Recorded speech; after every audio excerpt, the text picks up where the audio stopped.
On y reviendra peut-être. Oui. Ou sur le carburant, je crois, en direction des ménages les plus modestes. Pas en fonction des revenus. Oui. C'est pas en fonction des revenus selon vous, hein. C'est vraiment en fonction de si on prend sa voiture pour aller au boulot. Non, mais c'est aussi en fonction des revenus. Je veux dire, Ça complique le calcul, Laurent Berger. Laurent Berger, le plus grand syndicaliste, après Monsieur Martinez, bien sûr. Alors, lui, il a introduit son intervention sur France Intox ce matin, avec une petite phrase qui dit, je cite, « Emmanuel Macron est légitime, nous sommes en démocratie, donc il n'y a pas lieu que les conflits se règlent dans la rue. » En gros, parce que la journaliste lui dit, mais vous pensez pas quand même qu'il y en a qui appellent à ce que ça se passe dans la rue? Non, non. Soyons clairs, je le répète, Emmanuel Macron a été élu, il est légitime, nous sommes en démocratie, voilà.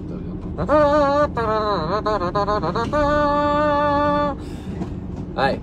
Bon, c'est pas tous les syndicats, c'est un syndicat.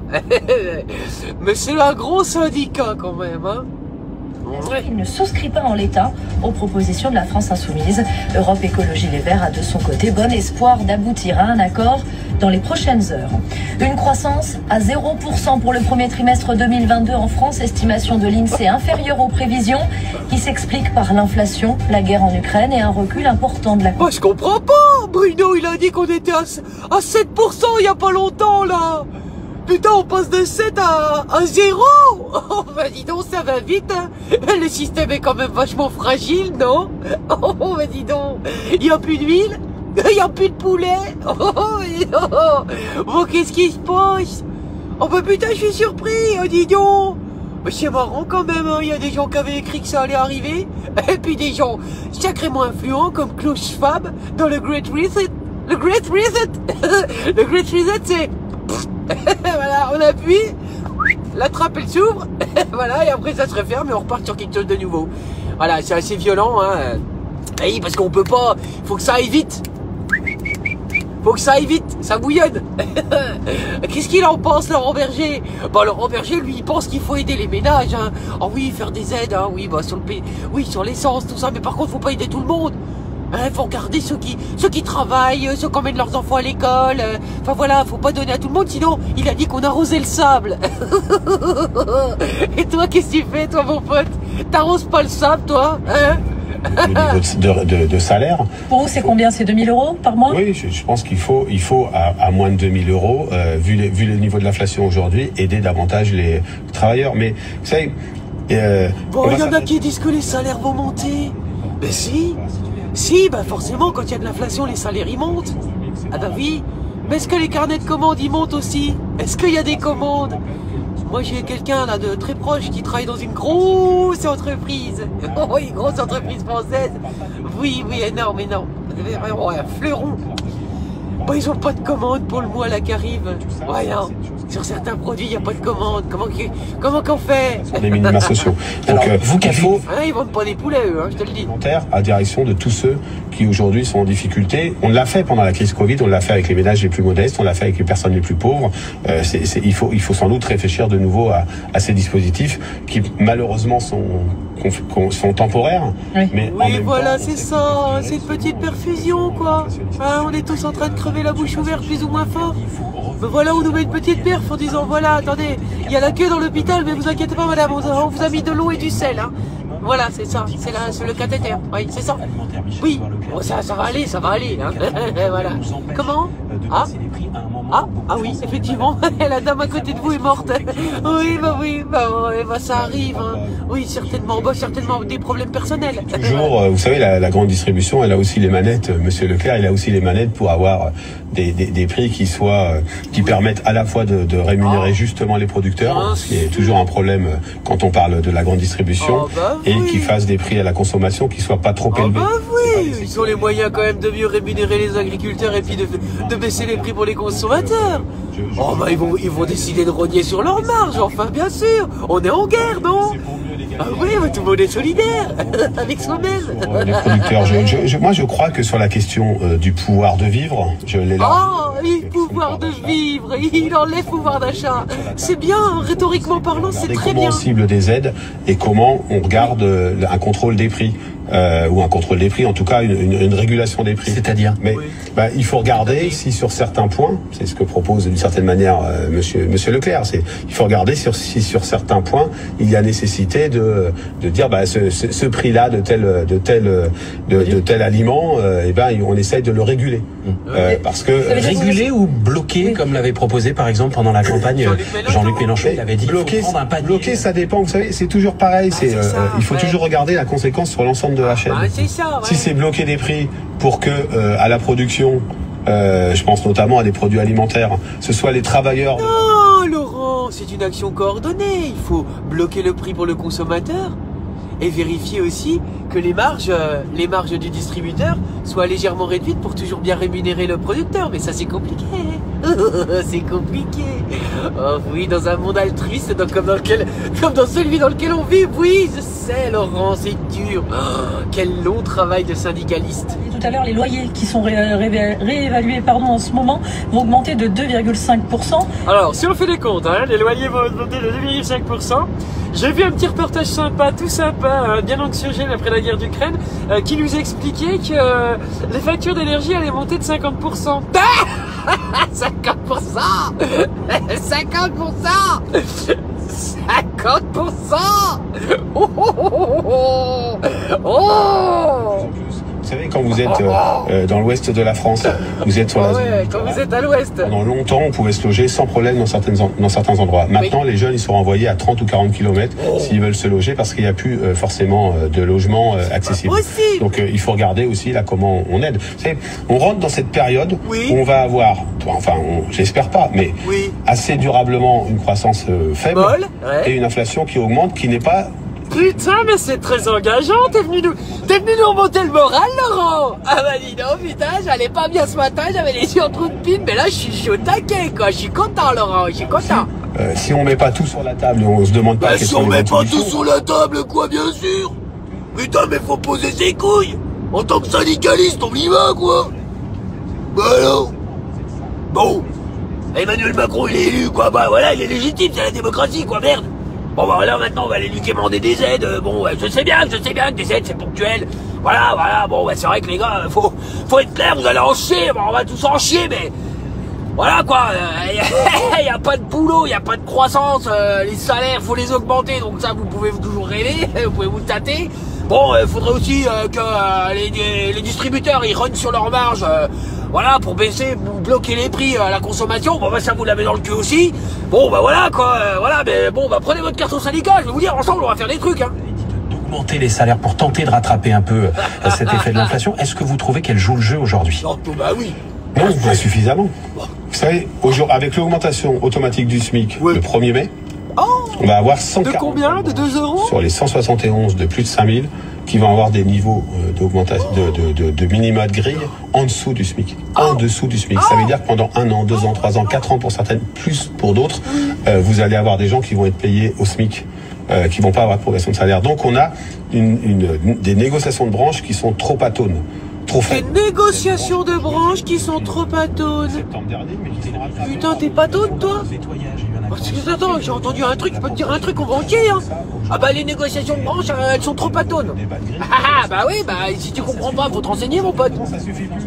La puissance publique, si on veut pas que ça se retourne sans arrêt vers l'État, et bien là, il faut leur dire, à chaque fois qu'il y a une augmentation du SMIC, vous devez contraindre des négociations dans les branches pour que dans les 3 mois, il n'y ait plus aucun minima de branche qui soit en dessous du SMIC. Ça. Et sinon, aucun. Ça, c'est une belle idée, ça.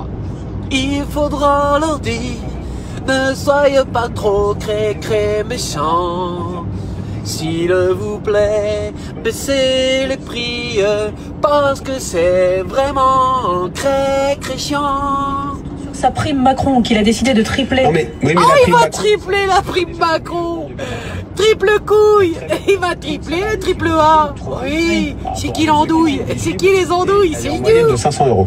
Donc vous pouvez la tripler, ça fait pas 3000. Si vous la triplez, ça fait 1500 et Bien toujours joué. pour à peu près le même nombre de salariés. Et puis, autre chose, il faut arrêter de désocialiser et défiscaliser l'ensemble des rémunérations. Bah oui. Parce que à la fin, ça se paye pour les salariés. Bah c'est ça.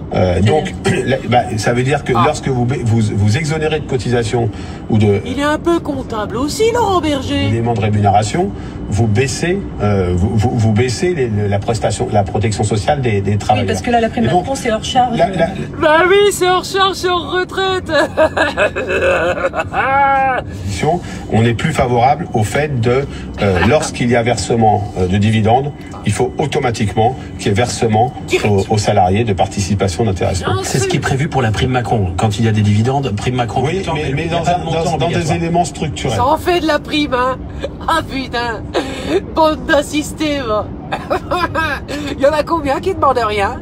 Il y en a combien qui ont rien alors qu'ils ont le droit à des petits trucs? Hein? Bah ouais, c'est ça, arrêtez de vous plaindre d'aller bosser, quoi, traverser la rue, bordel de merde. Si vous trouvez pas, bah traversez l'autoroute, les yeux bandés. Comme ça, il y aura plus besoin de bosser après. Tous les problèmes de pouvoir d'achat avec les éléments de rémunération des patrons des CAC 40. Mais en termes d'ambiance, ça dit quelque chose. Je vais vous donner un exemple très concret. Oui, une ambiance de Deux merde. exemples, si vous permettez. Non, oui. À Orange, la proposition de la direction aujourd'hui, c'est 2,4% d'augmentation pour les non-cadres, 2,8% pour les non-cadres, 1,4% pour les cadres. La nouvelle comme la bite à Griveaux. doubler la rémunération par rapport à son prédécesseur. Inacceptable. Stellantis, et c'était sur ce plateau, lorsqu'en novembre 2019, il y a rapprochement avec Chrysler. Je dis, c'est pas normal que cette entreprise s'installe aux Pays-Bas. Il n'y a aucune justification à ça. À ce moment-là, après votre émission, la direction s'offusque de mes propos et dit, mais c'est pas pour ça, c'est parce que c'est plus facile, c'est plus neutre, etc. Si on était en France, la rémunération de M. Tavares, parce que le conseil d'administration s'est prononcé contre, n'aurait pas pu, l'augmentation de rémunération n'aurait pas pu être votée. Donc on a aussi un... Et ça aurait changé toute la face du monde, mon pote. Qui fracture la société. Et quand vous entendez Emmanuel Macron dire qu'il faut faire quelque chose au niveau européen pour plafonner justement ces rémunérations. Il faut faire aussi quelque chose au niveau national. On a la possibilité de le faire avec des écarts maximum de rémunération dans les entreprises. De combien? Avec le fait 1 à 20, 1 à 5, 1 à 30. C'est ce que propose Jean-Luc Mélenchon. Mais c'est dans le programme des Jean-Luc. Vous savez, à une époque, j'avais signé une tribune qui disait pas plus de 100 fois le SMIC. C'était déjà énorme. Oui. Mais en tout cas, c'était déjà énorme. Là, ce dont on parle, c'est pas ça. Comme la... Ce dont on parle pour M. Tavares, autre élément, c'est 16 millions... 19 millions, ouais. 19, vous voyez? Moi, je sais même pas ce que ça veut dire, en fait, en vrai. Donc, 19 millions de rémunération. C'est pas acceptable. C'est pas acceptable. Donc, c'est pas assez. D'incitation de négociation dans les branches et dans les entreprises. Il faut de la conditionnalité des aides publiques et de l'encadrement des rémunérations, des hautes rémunérations des entreprises. Laurent Berger, vous restez avec nous dans un instant. On va parler du plan de résistance du quinquennat, la réforme des retraites. Vous nous direz à quelles conditions la réforme Macron serait acceptable, ou celle de Jean-Luc Mélenchon, ou celle de Marine Le Pen, en fonction du résultat évidemment des législatives du mois de juin. Le fil info. Oh, quel suspense. Oh, avec ces législatives, quel suspense. En avril, sur un an, annonce l'INSEE, les prix avaient déjà augmenté de plus de 4,5% en mars, record depuis les années 80.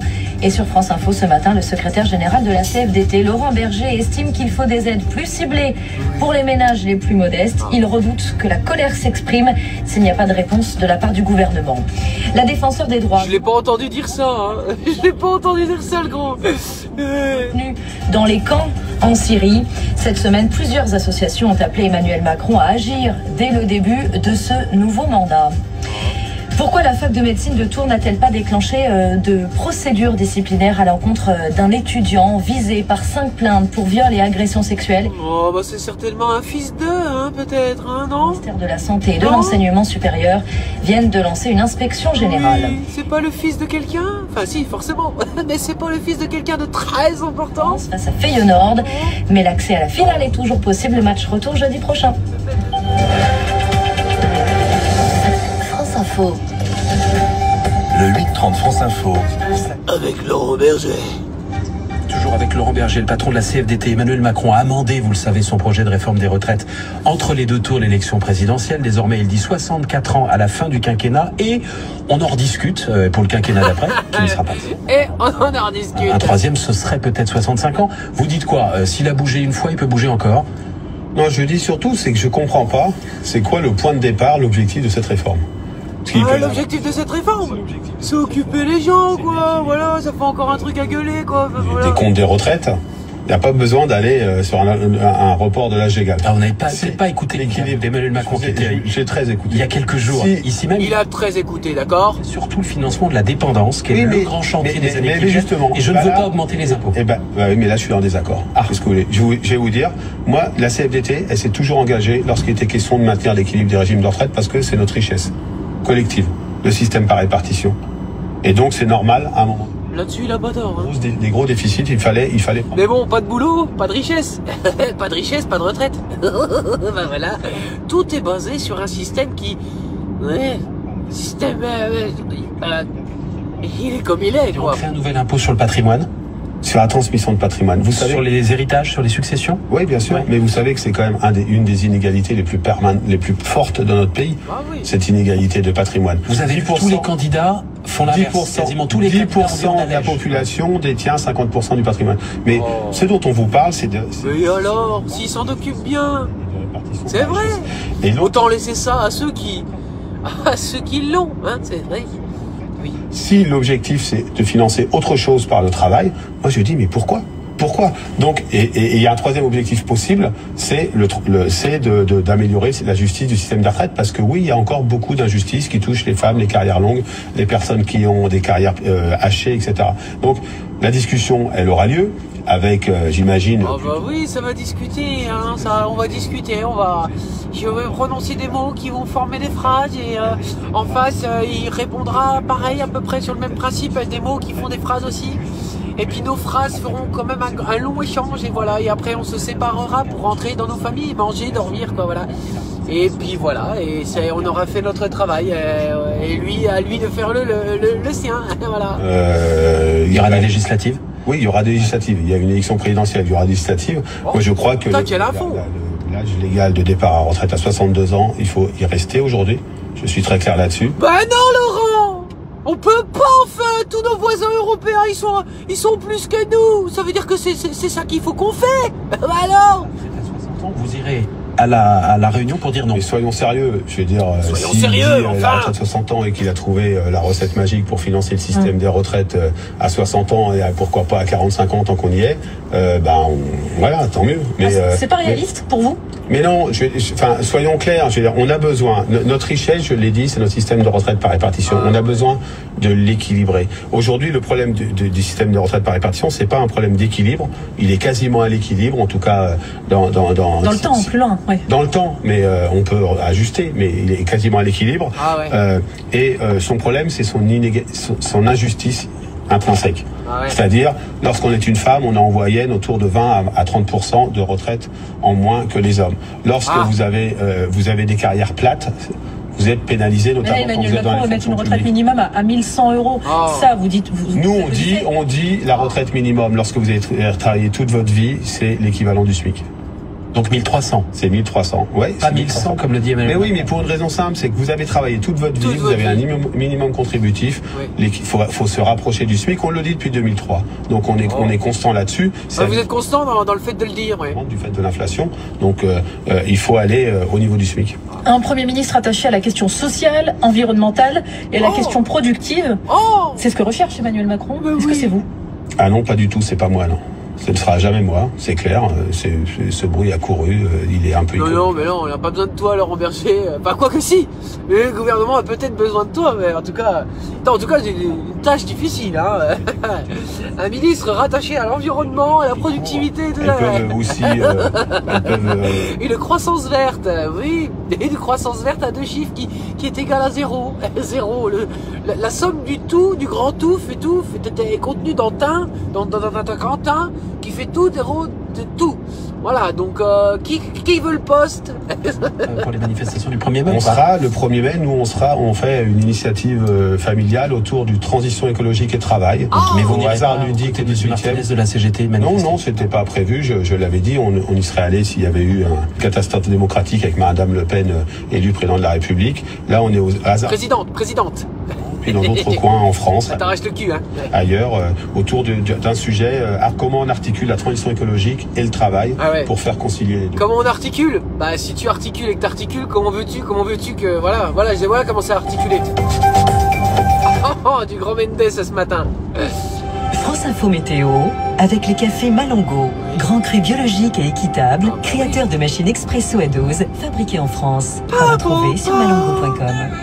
Christine Peña, c'est le retour des nuages. Oui, on a une belle masse nuageuse là qui se promène, surtout sur le nord du pays. Dans le sud-ouest aussi, c'est assez couvert, pas mal de brouillard par endroits et des nuages aussi. Alors, cette masse nuageuse qui se promène sur la moitié nord, elle viendra se caler entre la Champagne-Ardenne, la Lorraine jusqu'à la Bourgogne cet après-midi.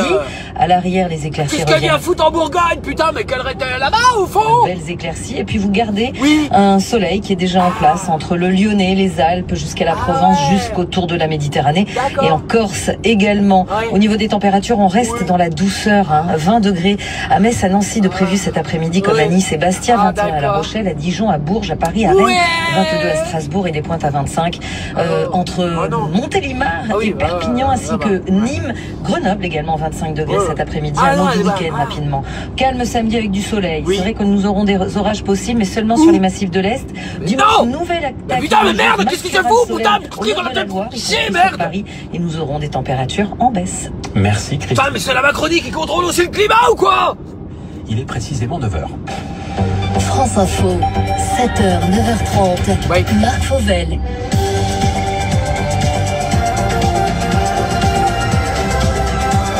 Les informés, Leïla Latrousse, dans 6 minutes précisément. D'abord l'info, Jean-Christophe Martin. L'inflation toujours à la hausse, elle continue d'accélérer à 4,8% sur un an avec le chiffre d'avril qui vient d'être publié. Et un autre avertissement pour l'économie française, la croissance à plat pour le premier trimestre, 0%, chiffre provisoire de l'INSEE.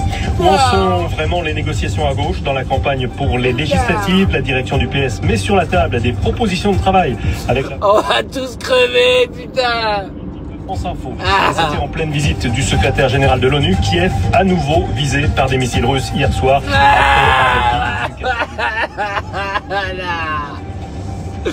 Que se passe-t-il dans la coulisse des discussions entre les socialistes et la France Insoumise? Ah bah qu'est-ce qu'on sent pas les cacahuètes alors? Un communiqué qui vient d'être publié, la direction du PS fait le point et met sur la table. Ah mais sur la table, ah bah oui, on peut pas mettre sur la table les couilles de François Hollande, il en a pas. Longuement sur ce qui fait désormais consensus, mais aussi sur les points encore en discussion pour arriver à un accord quand on n'en est pas encore là, Benjamin. Ah bah non. Notre devoir est d'entendre le message adressé par les électeurs de gauche et de l'écologie au premier tour de la présidentielle. Début de ce communiqué, les socialistes affirment qu'il leur appartient désormais de faire naître une nouvelle espérance. Voilà Olivier Faure, quelqu'un d'intelligent au minimum, contrairement à son prédécesseur. Et pointe ensuite les convergences avec le programme de la France Insoumise, notamment le SMIC à 1400 €, l'objectif de la retraite à 60 ans, l'abrogation de la loi El Khomri, le rétablissement de l'ISF notamment. Mais la direction du PS fait également part de ce qui pour le moment fait encore débat. Les socialistes réaffirment notamment leur profond attachement à l'Europe, ils font une mise au point sur l'Ukraine et les questions de laïcité. Il ne s'agit pas d'un accord électoral, commente le porte-parole du PS, Pierre Jouvet. Nous allons poursuivre nos discussions aujourd'hui, précise-t-il. Côté insoumis, Manuel Bompard évoque l'ouverture de la phase 2 des négociations. 3 groupes de travail sont mis en place, le projet, la stratégie et le partage des circonscriptions. Pas un accord donc, mais des négociations qui avancent en tout cas. Super. Benjamin Mathieu du service. Super, dans un climat en pleine récession, avec la guerre et tout. C'est génial. Ça va tout changer, qu'est-ce que c'est beau le monde. Il y a une déclaration ce matin sur France 2. Sur fond de flambée des prix ces derniers mois, le chiffre de l'inflation du mois d'avril vient d'être publié par l'INSEE et l'inflation continue son accélération à 4,8% sur un an. Également publié ce matin le chiffre de la croissance et c'est donc un avertissement pour l'économie française pour le premier trimestre. Alors Bruno, ça va Bruno? Quand est-ce qu'on vient qu'on t'entend peut-être? 7% de croissance de l'an dernier. Et il faut des aides beaucoup plus ciblées, que ce soit sur l'année. Allez, taisez-vous, je suis arrivé à mon point de chute. C'est tellement agréable d'entendre toutes ces nouvelles pleines d'espoir, pleines de lumière, cet horizon qui s'éclaire grâce à vous. Je vous fais des gros bisous. Allons tous bien nous faire aimer. Allez, bye.